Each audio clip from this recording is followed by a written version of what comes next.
vou te fazer uma pergunta. Qual a importância da regulamentação da profissão do trabalhador em refeições coletivas? Para responder essa pergunta, eu tenho aqui o Marcos Tavares Leite, ele é advogado da ABERC. Marcos, seja muito bem-vindo. Muito obrigado. Agradeço aí a oportunidade de falar com vocês. É uma pergunta desafiadora, mas antes de chegar nela, eu queria perguntar para você, Marcos, por que a regulamentação da profissão do trabalhador em refeições coletivas é considerada tão urgente? Então, ela é muito importante e eu diria mais, não é só a questão da regulamentação do trabalhador em refeições coletivas, mas de toda a atividade.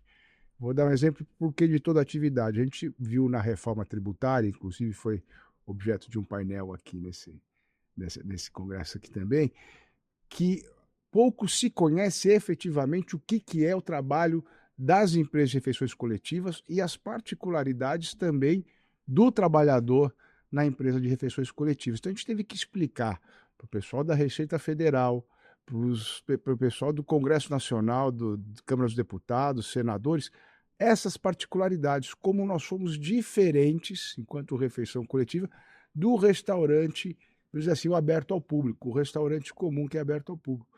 Tem muita, até porque nós somos um segmento que ele presta os serviços, que ele atende, no geral, empresas ou escolas, hospitais, é aquilo que a gente chama da relação B2B e não B2C, não com o consumidor, mas com aquele tomador. Então, essas particularidades, elas implicam questões regulatórias no campo fiscal, tributário, trabalhista, até de medicina e segurança do trabalho. Então, a importância realmente da gente ter uma regulamentação que deixa bem claro o que é a empresa de refeições coletivas, o que é a cozinha industrial, a sua diferença em relação ao restaurante aberto ao público direto e também ver que o próprio trabalhador na empresa de refeições coletivas ele exerce a sua atividade de uma forma diferente em relação àquele que trabalha no restaurante comum. Por isso a importância não só do trabalho, mas também da atividade da categoria econômica como um todo.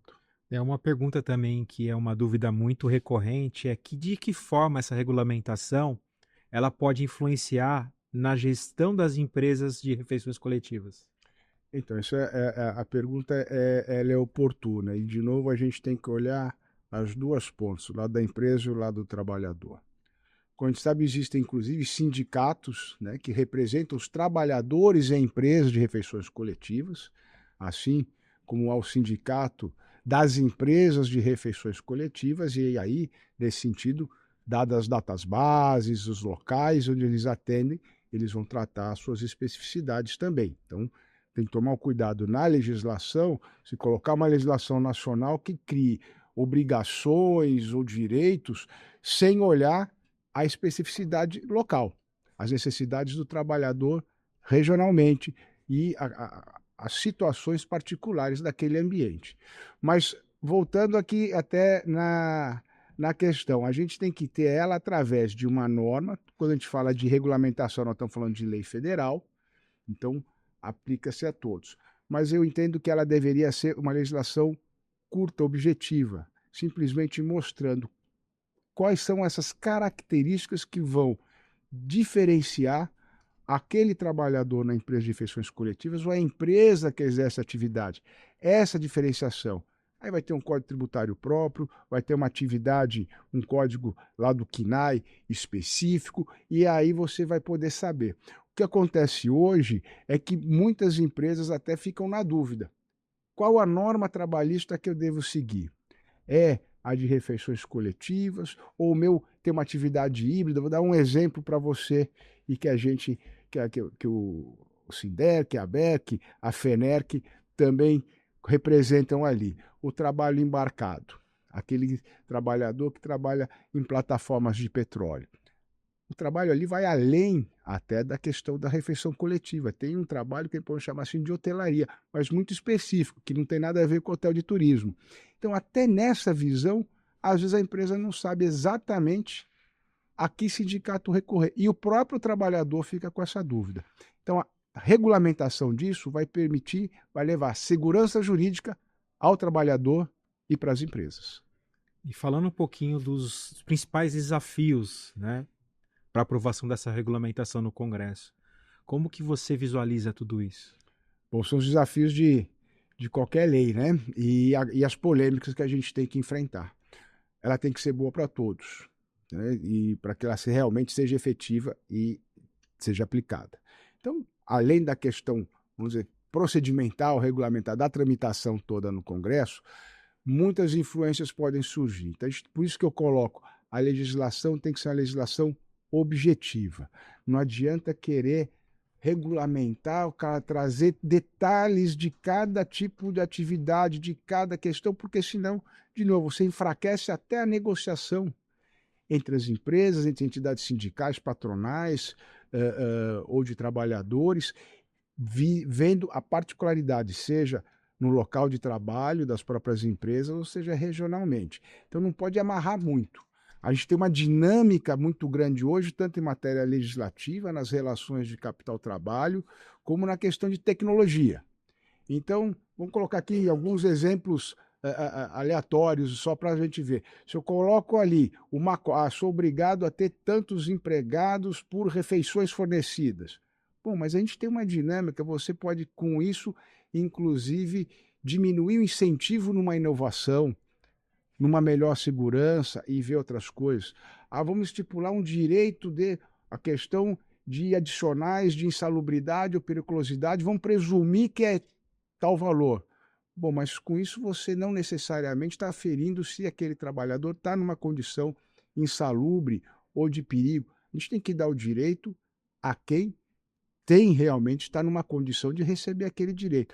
E se você presume tudo isso, eleva custo e pode voltar, inclusive, contra o próprio trabalhador, que começa a ter restrições na sua própria atividade. Por isso que eu volto aqui para o começo. O desafio é ter uma norma objetiva, clara, que faça com que as empresas saibam exatamente qual é a sua atividade, aonde trabalha, o cliente deles saiba exatamente como a empresa vai se adequar e o próprio trabalhador também esteja guarnecido e protegido dentro daquelas normas e saiba, por exemplo, qual a entidade sindical que efetivamente o representa. Marcos, a gente desaprende e aprende muito com exemplos de fora do Brasil, né? Tem muitos Verdade. casos que a gente fala, pô, isso aqui não ia nunca dar certo na nossa realidade, ou isso aqui realmente ia dar muito certo. Quais exemplos internacionais, Marcos, de regulamentação dessa profissão que você acredita que poderia servir para o Brasil? Eu, vou ser sincero, não vejo como uma regulamentação desse tipo de profissão em outros países, mas eu explico até o porquê que não teria. Aqui a gente regulamenta de uma forma muito exaustiva cada atividade. O que a gente tem de alguns exemplos, você tem normas genéricas, esparsas, que vão definir algumas questões gerais, alguns direitos que são direitos, como você dizer, cláusula pétrea mesmo, né? De proteção à relação de trabalho, mas quando você começa a criar uma lei para cada atividade, uma lei para cada profissão, uma norma que vai descer exaustivamente em cada item, você prejudica isso. Então, o que a gente tem nos bons exemplos que eu diria lá fora, são normas que trazem a regulamentação geral. E, por outro lado, aonde você tem um problema específico, eles deslocam para a negociação coletiva, seja entre entidades sindicais de trabalhadores e patronais, seja da empresa ou grupo de empresas com os sindicatos. Eu acho que isso é você ver as necessidades, as particularidades, uma pluralidade.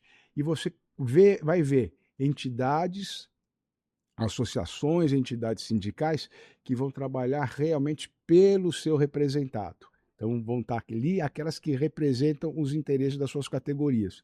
Eu diria, o exemplo bom que vem lá de fora é uma simplificação dessas relações e permitir que cada um trate da sua necessidade no local de trabalho ou numa região. O Brasil é um país de vários países dentro, né? A gente vai ver que cada região ou cada estado praticamente tem, até no questão vernacular, tem suas particularidades. Então não adianta a gente querer tratar o trabalhador, as empresas iguais em todos os estados. vamos trazer uma norma, é importante, mostrar a diferença de refeições coletivas, mas também estimulando e permitindo essa negociação, esse contato, que aí nós vamos atender todo mundo, empresas e trabalhador. Há vários países que valorizam formalmente essa profissão, né, do trabalhador de alimentação coletiva. O que você acha que o Brasil pode extrair de melhor quando se fala nesse movimento, né, dessa regulamentação do trabalhador de refeição coletiva? Eu diria que é mostrar um estímulo exatamente no sentido de que as empresas, contratantes das empresas de refeições coletivas, ou seja, os clientes, quando eles têm esse contato com a empresa de refeições coletivas, eles vão estar atendendo melhor o seu trabalhador, porque ele está trazendo um especialista, né? Cair na questão da autogestão, ou a empresa lá, que é uma indústria metalúrgica, que tem que direcionar o seu trabalho para uma questão de refeição, de distribuição de refeições, ela sai, assume custos, assume riscos. Então, numa regulamentação que ela sabe exatamente quem é o seu trabalhador, quem é a empresa que atende, já ajuda. Por isso, deixar claro o que é isso, esse universo, sem descer a muitos detalhes.